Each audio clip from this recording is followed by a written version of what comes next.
Hi guys, welcome to Visho Info. Garam recipe எப்படி பண்ணுறதுன்னு பார்க்கலாங்க. வீடியோக்குள்ளே போகிறதுக்கு முன்னாடி நீங்கள் இன்னும் நம்ம சேனலை சப்ஸ்கிரைப் பண்ணலன்னா சப்ஸ்கிரைப் பண்ணுங்கள். அப்படியே பக்கத்தில் இருக்கிற பெல் ஐக்கானை கிளிக் பண்ணுங்கள். அப்போ தான் நான் போஸ்ட் பண்ணுற வீடியோ எல்லாத்தையும் நீங்கள் உடனே பார்க்கலாம். வீடியோக்குள்ளே போகலாங்க. மாங்காய் கரம் ரெசிபி பண்ண போகிறோங்க. கேரட்டு பீட்ரூட் எல்லாம் போட்டு செய்வோம் பார்த்தீங்களா கரம், அந்த மாதிரி மாங்காவை போட்டு செய்ய போகிறோங்க. மாங்காய் சீசனில் இந்த மாதிரி நீங்கள் ட்ரை பண்ணி பாருங்கள். இது நிறைய பேருக்கு தெரிஞ்சிருக்கலாம். தெரியாதவங்களுக்காக இந்த வீடியோ பாருங்கள். இந்த ஒரு பவுல் நிறைய மாங்காவை கட் பண்ணி வச்சுருக்கேன். அதுக்கப்புறம் பாருங்கள், பூண்டு கட் பண்ணி வச்சுருக்கேன். பூண்டு அளவெல்லாம் நம்ம சொல்ல வேண்டியது இல்லைங்க. நீங்களே உங்கள் இஷ்டத்துக்கு பூண்டு ஃப்ளேவர் பிடிக்கும்னா ஜாஸ்தியாக சேர்த்திக்கோங்க, பூண்டு பிடிக்காதுன்னா கம்மியாக சேர்த்திக்கோங்க. இப்போ நான் ஒரு இந்த அளவுக்கு மாங்காய்க்கு ஒரு 2 டீஸ்பூன் பூண்டு உரித்து கட் பண்ணி வச்சுருக்கேங்க. இதிலேருந்து ஒரு இந்த அளவுக்கு எடுத்து அரைக்க போகிறோங்க. அதுக்கப்புறம் இந்த மாங்காய் கருத்துக்கு தேவையான உப்பு எடுத்து வச்சுருக்கேன். அப்புறம் ஒரு 6 சிகப்பு மிளகாய், ஒரு 1.5 டீஸ்பூன் சீரகம், பூண்டு பாருங்கள், இந்த 3 பல் பூண்டு அரைச்சா போதுங்க. என்னென்ன அரைக்க போகிறோன்னு கேட்டிங்கன்னா, இந்த பூண்டையெல்லாம் அரைச்சிடாதீங்க. இது அப்படியே முழுசாக இது கூட நம்ம மிக்ஸ் பண்ணிக்க போகிறோம். இது அப்படியே தாங்க சேர்க்கணும், இதை அரைக்கக்கூடாதுங்க. அரைக்கிறதுக்கு இந்த 3 பல் பூண்டு போதுங்க. இந்த மாங்காய் அளவுக்கு நம்ம எடுத்து வச்சுருக்கிற மாங்காய் அளவுக்கான மிளகாய் ஒரு 6, 1.5 டீஸ்பூன் சீரகம், 3 பல் பூண்டு, இந்த உப்பு, இதையெல்லாம் இப்போ நல்லா நம்ம கோர்ஸாக அரைச்சிக்கலாங்க. பாருங்கள், சிகப்பு மிளகாய், பூண்டு, சீரகம், உப்பு, இதையெல்லாம் அரைச்சி வச்சுக்கணும்னு சொன்னேன் பார்த்தீங்களா கோர்ஸாக. அது இந்த மாதிரி நான் கோர்ஸாக ரெடி பண்ணி வச்சுருக்கேங்க. இப்போ அந்த கரம் எப்படி மிக்ஸ் பண்ணுறதுன்னு பார்க்கலாங்க. பாருங்கள், நம்ம எடுத்து வச்சுருக்கிற மாங்காவையும் பூண்டையும் ஒரு பவுலில் சேர்த்திக்கலாங்க. அதுக்கப்புறம் நம்ம அரைச்சி வச்ச மசாலாவை சேர்த்திக்கலாங்க. அதுக்கப்புறம் லெமன் ஜூஸ் சேர்த்திக்கலாங்க. ஒரு சின்ன பழமாக 2 பழம் பிழிஞ்சு வச்சுருக்கேன், அதையும் இது கூட சேர்த்திக்கலாங்க. மாங்காய் மீடியமான புளிப்பில் தான் இருக்குது.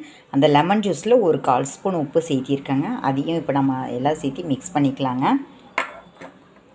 இது மீடியமான புளிப்பு தாங்க இருக்கும் இந்த மாங்காயில், அதனால் நான் எக்ஸ்ட்ராவாக லெமன் ஜூஸும் சேர்த்திருக்கேங்க.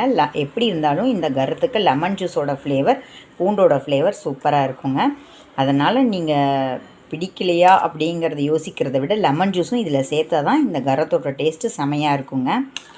நம்ம உப்பு, இந்த மசாலா, லெமன் ஜூஸ் இப்போ பார்த்தா ட்ரையாக தெரியும். இத்தனையும் சேர்த்துருக்கறனால கொஞ்சம் நேரத்தில் பார்த்தா தண்ணி விடுங்க. அதுக்கப்புறம் நம்ம நல்லா ஊறினதுக்கப்புறம் தான் இதை சாப்பிடணும். இல்லை எனக்கு இப்படியே பிடிக்குன்னாலும் தாராளமாக சாப்பிட்லாம். அப்புறம் இதை ஒரு சேலடாக கூட சாப்பிட்லாங்க. பிடிச்சவங்க தயிர் சாதத்துக்கு கூட இதை தொட்டுக்கலாம். என்னங்க கரம்னு சொல்லிவிட்டு தயிர் சாதத்துக்கு சாப்பிட்லாம் அப்படின்னு நீங்கள் நினைப்பீங்க. இதுவும் கிட்டத்தட்ட ஒரு ஊறுகாய் மாதிரி தானே. அதனால் உங்களுக்கு பிடிச்சா நீங்கள் தயிர் சாதத்துக்கு கூட தொட்டு சாப்பிட்லாம். பூரி சப்பாத்திக்கு கூட சாலட் மாதிரி வச்சு சாப்பிட்லாங்க. நம்ம விருப்பந்தாங்க. ஆனால் ஓரளவுக்கு ஊறினா தான் நல்லாயிருக்கும். நீங்கள் நைட் ரெடி பண்ணிவிட்டு காலையில் சாப்பிடுங்க, இல்லை காலையில் ரெடி பண்ணிவிட்டு நைட்டுக்கு சாப்பிடுங்க. ஒரு 2-3 மணி நேரமாவது ஊறினா நல்லாயிருக்கும்னு சொல்ல வர்றேன். இப்போ பார்த்திங்களா ட்ரையாக இருக்கிற மாதிரி தான் தெரியும். உப்பு தண்ணி விடும். உப்பு நம்ம எந்த பதார்த்தத்தில் சேர்த்தாலும் தண்ணி விடும் பார்த்திங்களா. அந்த மசாலா உப்பெல்லாம் சேரும்போது செமையாக இருக்குங்க. உடனே நம்ம இதோட டேஸ்ட், அதாவது உப்பு காரம் கரெக்டாக இருக்கான்னு செக் பண்ண முடியாதுங்க. கொஞ்சம் நேரம் கழித்து தான் செக் பண்ண முடியுங்க. இப்போ இதை நம்ம பொரி கூட மிக்ஸ் பண்ணி சாப்பிட்டாலே சூப்பராக இருக்குங்க. பாருங்கள், இப்போ ஒரு 2 hours ஆயிடுச்சுங்க. நம்மளோட கரம் ரெசிப்பிலேருந்து பாருங்கள், நம்ம போட்ட லெமன் ஜூஸு அப்புறம் உப்புலேருந்து தண்ணி விடுன்னு சொன்னோம் பார்த்தீங்களா. இப்போ ஓரளவுக்கு நல்லா ஊறி இருக்குங்க. ஓரளவுக்கு ஊறி இருக்கு. பூண்டோட ஃப்ளேவர் பிடிச்சவங்களுக்கு இப்படி சாப்பிட்டாலே பிடிக்கும். நல்லா ஊறினா தான் பிடிக்கும் அப்படிங்கிறவங்க நான் சொன்ன மாதிரி நைட் ரெடி பண்ணி காலையில் சாப்பிடுங்க, இல்லை காலையில் ரெடி பண்ணி ஈவினிங் சாப்பிட்லாங்க. இப்போ எங்களுக்கு இந்தளவுக்கு ஊறினா போதும், அதனால் நாங்கள் இப்படி சாப்பிட போகிறோங்க. பாருங்கள், பொரி எடுத்து ரெடியாக வச்சுருக்கேன்.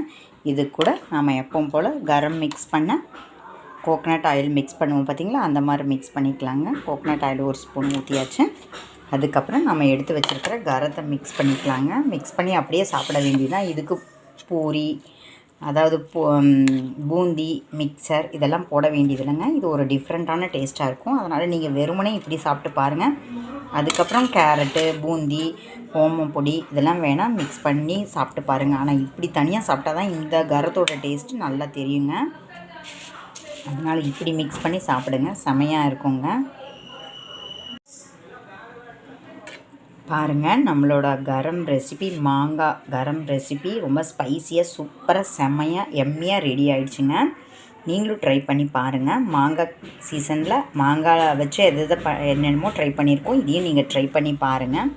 நல்லா ஊற தாங்க டேஸ்ட்டு. நம்ம வீட்டில் ஊறுகாய் இல்லைன்னு நம்ம டென்ஷன் ஆக வேண்டியது இல்லைங்க. இந்த மாதிரி நம்ம கரம் ரெடி பண்ணி வச்சிட்டோம்னா இதையே கூட நம்ம ஊறுகாவாக கூட தொட்டு சாப்பிட்லாங்க. அந்தளவுக்கு செமையாக இருக்குங்க. ஊறுகாவும் ஆச்சு. இதை மிக்ஸ் பண்ணி கரமாகவும் நம்ம சாப்பிட்லாங்க. பாருங்கள், அந்த மாதிரி ரெடி பண்ண கரம் தான் இது. இன்னும் பத்தலைன்னா நீங்கள் இதை கூட ஜாஸ்தி பண்ணிக்கலாங்க. சூப்பராக இருக்குங்க. ட்ரை பண்ணி பாருங்கள். என்னங்க, இந்த வீடியோ உங்களுக்கு பிடிச்சிருந்தா லைக் பண்ணுங்கள், ஷேர் பண்ணுங்கள், கமெண்ட் பண்ணுங்கள். ஞாபகமாக சப்ஸ்கிரைப் பண்ணுங்கள். ஓகே, பாய்.